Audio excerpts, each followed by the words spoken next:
साक्षी का परिवार middle class का है। परिवार में माँ, पिता और साक्षी के जीवन में तब जिम्मेदारियां बढ़ जाती हैं जब एक दिन अचानक उसके पिता को पैरालाइज आ जाता है। साक्षी पर अब उसके छोटे भाई और एक छोटी बहन के साथ पिता के इलाज और घर को चलाने का बोझ आ गया है। साक्षी ग्रेजुएट है, अब वो नौकरी के सारे घर की जिम्मेदारियां अच्छे से संभाल रही है। उसे अब अपने फैमिली के अलावा कुछ नहीं दिखाई दे रहा है। पिता और माँ को साक्षी पर गर्व है। साक्षी ने इस दौरान कई अच्छे रिश्ते को मना कर दिया, इसमें कुछ उनके रिश्तेदार ने बताए थे। इसीलिए रिश्तेदार अब साक्षी से थोड़ा जलने लगे। साक्षी को एक लड़का रचित कुछ दिनों से फॉलो कर रहा होता है। लड़के को साक्षी अवॉइड करती है, लेकिन लड़के रचित का रिश्ता लेकर उसकी माँ उनके घर आ जाती है। वो लड़का अच्छे से पैसे वाला फैमिली से था। साक्षी को अब अपने माँ और पिता को बहुत ज़्यादा प्रेशर होता है। इसी वजह से वो काफ़ी मना करने के बाद मान जाती है, लेकिन वो एक शर्त रखती है कि वो अपने घर को संभालेगी और नौकरी नहीं छोड़ेगी। लड़के की माँ यह मान जाती है। शादी होती है। शादी के लिए वो खुश है। शादी के पहले ही लड़के से मिलकर बात करना चाहती है, लेकिन लड़के की तरफ से कोई पहल नहीं होती, तो वो भी कुछ नहीं करती है। जल्दी में शादी करवा दी जाती है। रचित शादी के दिन ही कई दिनों बाद उसे दिखाई देता है। बहुत नर्वस लग रहा था, जिससे पीछे पड़ा था। शादी उसी से हो रही है, लेकिन फिर भी उसके चेहरे पर खुशी नहीं थी। साक्षी को बात अजीब लगती है। उसको अंदेशा हो जाता है कि कुछ गड़बड़ है। सुहाग रात की सेज पर वो बैठी और बाहर से कई मर्दों की आवाज़ आ रही थी। तभी वो बैठे बैठे सोचती है कि वो उन्हें आवाज़ कैसे पहचानेगी,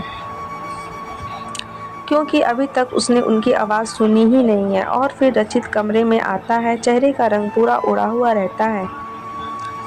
साक्षी एक नज़र में चुपके से उठाकर उसे देखती है। वो भी बिस्तर पर एक कोने में बैठ जाता है। कई देर हो जाती है। साक्षी को अजीब लगता है, क्योंकि रचित ने कुछ ना बोलता है और ना ही उसके पास आता है। फिर साक्षी को ही पहल करती है और कहती है, सुनिए, आप इतनी नर्वस मत होइए, मुझे आप पसंद हैं।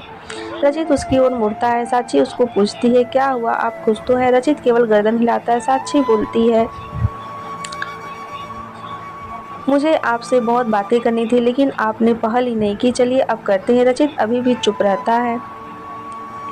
साक्षी फिर बोलती है, आप कुछ बोल क्यों नहीं रहे? रचित की आंखों में अब आंसू आ जाते हैं। साक्षी घबरा जाती है। क्या हुआ, मुझे बताइए तो। रचित अब साइन भाषा में बताता है कि वो बोल नहीं सकता। साक्षी को धक्का लगता है। वो चुप हो जाती है और रचित से दूर हो जाती है। पहले ही रात उसे पता चल जाता है कि उसके परिवार वालों के साथ धोखा हुआ है, क्योंकि लड़के वालों ने इतनी बड़ी बात छिपाई है। उसे धोखा बर्दाश्त नहीं होता। वो अपने घर वापस लौट आती है। उसके परिवार को भी इस बात का पता नहीं होता है।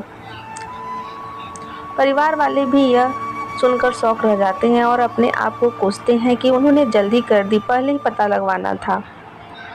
साक्षी ने फैसला लिया कि अब वो कोर्ट में बात ले जाएगी। शादी के एक दिन बाद ही बात तलाक तक पहुंच जाती है। साक्षी तलाक की अर्जी देते ही रचित की मां साक्षी के घर आती है। साक्षी की मां उन्हें भला बुरा कहती है। साक्षी उन्हें रोकती है। वो पूछती है, आपको जरूरी नहीं लगा कि इतनी बड़ी बात हमें बताना? रचित की मां नीचे मुँह कर चुप रहकर सारी बात सुन रही है। रचित की मां कहती है कि मैं मां अपने बेटे का भला ही चाहती हूँ और उसके पिता भी नहीं है। वो साक्षी को पसंद करता है, इसीलिए वो साक्षी से शादी करना चाहता था। मैंने हिम्मत की बोलने की, मगर मैं कर नहीं पाई। और फिर मुझे डर भी लग रहा था, क्योंकि पहली बार उसने कुछ करने को कहा। उसने तो मुझे बोला था कि तुम्हें सब बता दूं, और मैं चाहती भी थी, लेकिन नहीं कर पाई। मैंने रचित को भी झूठ बोला कि तुम मान गई हो, लेकिन शादी के पहले उसे पता चल गया कि मैंने उसको झूठ बोला है। तब तक देर हो गई थी, इसीलिए वो खुश नहीं था। साक्षी, शायद तुम मुझे समझ पाओ। साक्षी अभी भी गुस्से में है। वो बोलती है कि मुझे रचित के ना बोलने से कोई प्रॉब्लम नहीं है। गुस्सा इस बात का है कि आपने धोखा दिया, झूठ बोला, और वो मुझे बर्दाश्त नहीं। तलाक की अर्जी के बाद रिश्तेदार तो साक्षी और उसके परिवार के इस हालात पर खुश हैं। वही तलाक में अभी भी कुछ महीनों का समय है। साक्षी अब अपने घर पर पहले की जीवन शैली पर लौट आती है। वो जॉब पर जाती है और कुछ दिनों बाद फिर रचित उसे दिखाई देता है।